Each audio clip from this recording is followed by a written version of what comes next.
So Matt, obviously a big card for you here, and you made a very unique fight announcement for when this came together. Just tell us what was the inspiration to kind of take that to Twitter and social media? Yeah, the credit belongs to my twin brother, the cheese roller back there. He's been helping me a lot behind the scenes, and he's been pushing me to get on Twitter and really like connect with MMA Twitter. So we had to do a pretty cool fight announcement. Yeah, do you feel like, have you noticed the benefits of that? Like, do you feel like there's a greater interest from fans in this fight because of that? Yeah, definitely. Before I got on Twitter, I didn't even realize like how many people actually cared about watching me fight. These guys on Twitter, they're all funny. They're all, we have fun, we make jokes, and it's a good time. Do you have any opinions on what was in Ottman's bag over on Fight Island? I mean, what did he say? He said potatoes. He said potatoes, but probably not USADA approved potatoes. Hence why he probably got cut, or why he got cut at the time. So, who knows? I'm over the potatoes. I'm over the bag. I'm ready for him to show up, on weight, make weight, and I'm ready to fight him. Seems like there is a lot of potential concerns that we're talking about with the weight, the other stuff. Do you just take kind of a blank mentality in there? Like, no matter what happens, you're getting in there and fighting this guy? Yeah, I can only focus on what I can control, and I'm ready. I'm on weight, and I'm going to be ready to fight. And I saw him the other day. I shook his hand. I told him have a good weight cut, and I hope he does, because he better show up ready, because I'm ready. What do you think kind of the keys to victory are for you here in this fight? I think mixing it up. I'm a well-rounded mixed martial artist. With the wrestling, with the jiu-jitsu, with the striking, and going in there into the cage and using, every aspect of martial arts is what I love the most and what really comes the most natural to me. So I think going in there and using, everything that I can do. And beating a guy like him, what do you think that does for your career? I know you'd call out Patty and some other bigger names in the division. Do you feel like it gets you one of those fights? Yeah, every next fight is the biggest fight. So, this is another undefeated guy. The last guy I just fought was undefeated. Gave him his first loss. And, this guy's undefeated. And I'm going to give him his first loss. And, this guy needs to be humbled. And who better to humble him than me? Going back to your straight in front of you. Right here. Yeah. Going back to that video, I noticed in one of the elbows you landed, it seemed like you kind of jacked up you kind of gashed open your arm a bit. Yeah. When that happened, were you like, man, did I just I don't know, do I need stitches or whatever? Like, were you kind of a little nervous? No, it was a little blood, a little blood never hurt, never messed anything up. Yeah, it was kind of funny. Yeah, and part of the reason I asked that is I know you've been really, before you were booked for this fight, you were really trying to stay active and that the opportunities weren't coming. So I guess going forward, is that just one of your main goals in the next year or so, to get the reps in more than anything? Yeah, I always, want to stay busy and want to fight as much as possible. And, this year, I had a great fight in January. I was hoping to fight this summer and it didn't work out. I was ready, but I was in the gym. I was training. I was helping my team out. We had a lot of Contender Series guys that I was sparring and helping. And I had a great summer. I didn't have a fight, but I had a great summer training and living this life, Matt, you've been booked against him before. You were at Fight Week. You were really close to having that fight happen. 2 years later, you're booked again. I mean, how much relief is it to be here, hopefully have a fight, and then be able to move on from him to somebody else? This is the second full camp I've done for this guy.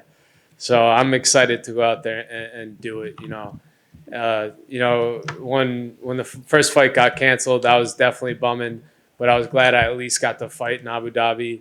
But as soon as I heard that they signed him back to the UFC, I knew I wanted that fight back because I love the matchup and I wanted this fight and we got it. And we got it on the biggest stage in the world, Madison Square Garden.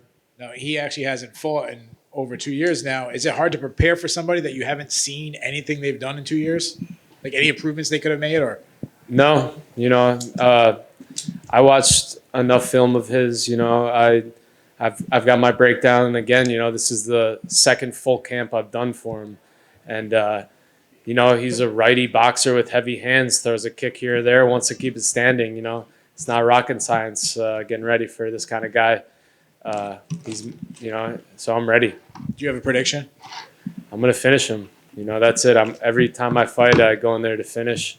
And, this one, I'd like to drag him to the deep waters and finish him late.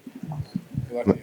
All right. I've been asking everyone this at Media Day, unrelated to your fight, but this is going to be Frankie Edgar's last fight of his MMA career. So were you a fan of Frankie coming up? Do you have any memories, either watching him or just being around him in the UFC?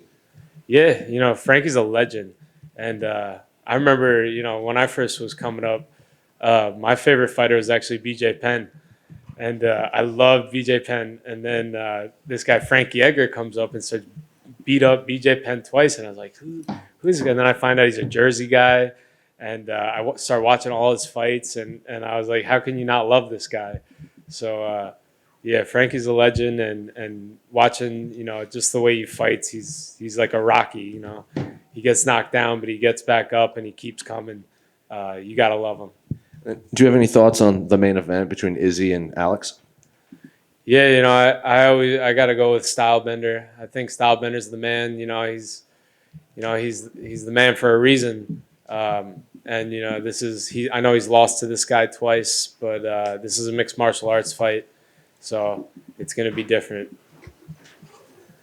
Over here, Matt. What's going on? Stan the Man from Menace and the Man, one of Matt Frevola's favorite podcasts. What up, Stan? How are you, brother?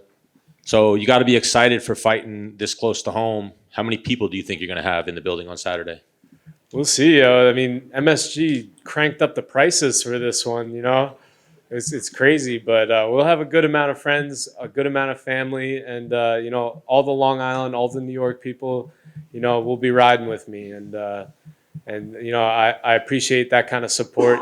Fighting at home, having the New York, the Long Island people, out there representing and cheering for me is a dream come true. So you train extensively with Aljamain. What's it been like for you training with Aljamain, doing the same workouts as him, and now seeing him rise to being one of the best bantamweights of all time, a champion who's defended the belts numerous times? You've been right there with him. What's it been like being on this journey, and how much is he inspiring you to see that you could do it? It's unreal, watching Aljo train. And I remember the first time I started training with him, he's like a little, he's a 135er. I'm a 155er, and I get pretty heavy. And then he gets his hands on me, and I'm like, geez, man, I think I need to go down a weight class.